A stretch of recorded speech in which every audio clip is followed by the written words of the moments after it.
to accuse the police of summoning us over that story. The call-out did not mention anything to do with that story.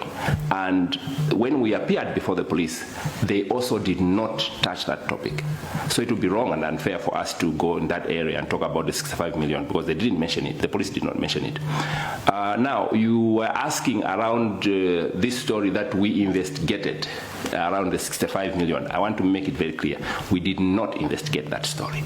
That is not a story that is out of the works of the investigative journalism of news diggers. In fact, if you are alive to what's going on in Zambia, you will discover that that story was on social media at least 5 days before we published anything out of that document.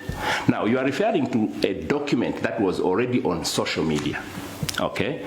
And it's something that all we did was to verify whether indeed it was an authentic document. Now, there's a difference between an authentic document and a fake document. A fake document is one which the document itself is fake. An authentic document is one which is a legitimate document which has come from an institution. You know that there's such a document, but the contents of that document is inaccurate. Okay? So we can't say this is not a story if the document is authentic. We know the document is authentic, but we don't know if the contents are accurate because we are not part of the Auditor General's office ourselves. Okay? If the Auditor General's office are communicating in that manner, then we must be asking why are they communicating like this when there is this other development about the fact that this information was actually out there, that the money was actually moved from the Anti-Corruption Commission. So I think that it would be wrong for people to assume that news diggers did an investigation and we did due diligence around that story. No, it was an authentic story. If the contents are wrong, it's not news diggers' fault that the contents of that document are wrong. Somebody else must be answerable for why they put those wrong details. Because even ourselves as news diggers, we are aware about the fact that there was an announcement made that this money has moved from this institution, is now with that institution. Now, somebody in a government institution that is responsible for audits is saying that this money did not reflect in what they call Control 99, okay, which is the Treasury. We don't have the capacity to know ourselves as news diggers whether money has been recorded in Control 99. Maybe other media houses have the capacity. We don't have the capacity. So we were merely reporting as we quoted the document, as we saw in the document. But we were not irresponsible. We verified. We found out from the Auditor General's office. We asked them for a comment. We needed them to tell us, okay, what they could say about the document. And they told us on record that the document had raw data. They said, we haven't even sent this document to the Anti-Corruption Commission, and everything that is contained there is not final, because the audit process is quite long. They need to have a look at that document, then they have to respond. If an issue around the Auditor General's office has been, if the issue around the 65 million has been resolved, they raise a query and then it has been resolved, then that issue will be taken out of the query. It will no longer be part of the audit report. And that is what they guided us. All that information is actually included in that story. But one thing that we confirmed from that response from the Auditor General's office was that indeed this document was there. Because otherwise they would have simply said, there is no such document, we don't even know about it. But they said it contains raw data. It's not an audit report. We are actually wondering why it is on social media, because we haven't even taken it to the Anti-Corruption Commission. I think as a journalist, you make a judgment call. You know that this is now a story, and you've verified, and it's an authentic document. Now you put the question there. And that's what we did. Okay. Okay.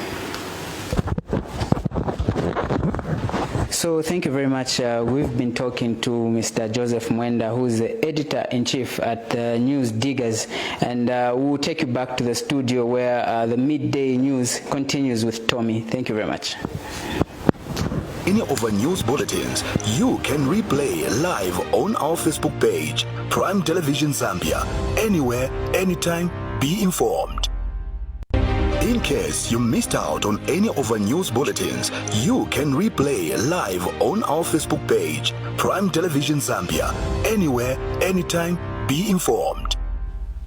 In case you missed out on any of our news bulletins, you can replay live on our Facebook page, Prime Television Zambia. Anywhere, anytime, be informed. In case you missed out on any of our news bulletins, you can replay live on our Facebook page, Prime Television Zambia.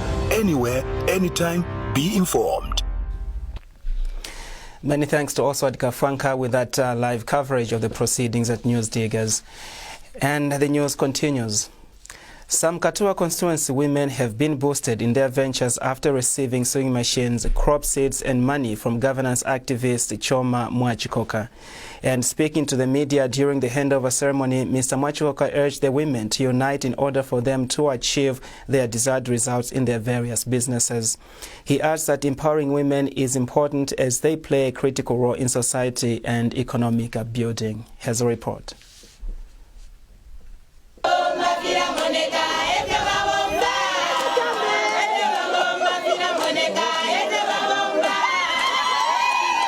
It has been the song of the New Dawn government that cooperatives should be formed in the quest to benefit from the Constituent Development Fund, CDF.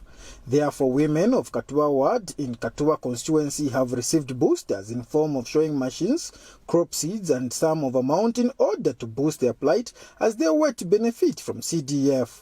Choma Mwachikoka, who is the sponsor for this quest, shares that unity is a driver to foster development in the country. Ba president bahaka inde hichirema lyonse balambaye bantu amube bantu bachatana kwambaye muchite participate makana development and ine nabakonka maningi kuchoka chepa mele benze mu opposition paka bawina ma elections paka bankala ba president bakamba vintu vachitukuko and lyonse balambaye n'abantu namwachatana pantu pomwi twakuba development muchishi. And that's why ne was much kwa kandakali benga kwambaye tuchite mobilize bazimai so that natwa talikira kuli bazimai twa forming ama cooperatives, twa forming ama clubs, then twakuba development. Because says empowering women is a greater tool to development as women play a critical role in society. Akachita increase the Constituency Development Fund, kale akalinga pa 1.6 million. Onobaka hivi kapa 28.3 million this year. But balambai kwambai so tuchite access ndalama shidia at forming ema clubs ama cooperatives. And that's why lewe ndakesa through banduna kwambai to forming ema cooperatives ama clubs. So tuchite access shida ndalama CDF. Twanyufa nae. So teshi kusekana huko. Makani development. Still sovera pano ai. Beneficiaries had these words for the sponsor. Tutekulira Mwachikoka tutolumba kwambaye bateri palindi soswenka. Abape abamwi. Twalumba twabula wachakuba bati muineresa ulakuba pa ulumbu ba Mwachikoka. Mwachikoka also witnessed some games in the ward before rounding off his trip.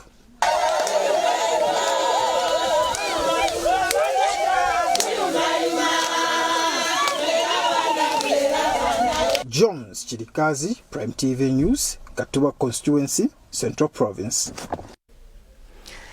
As we end the mid-morning news, we look at the headlines again. Mazabuka's Zambia compound residents demand bridge mending to link to other areas. 236,000 young people applied to join the Defense Forces against the target of 5,000. And finally, in sports news, Lionel Messi's move to Inter Miami sparks huge fan reaction. And that is the end of the news. Join us for more news on this channel at 7:15 p.m. and that will be the main news of the day. On behalf of the entire news crew, I'm Tommy Samuel Tembo. Pleasant viewing.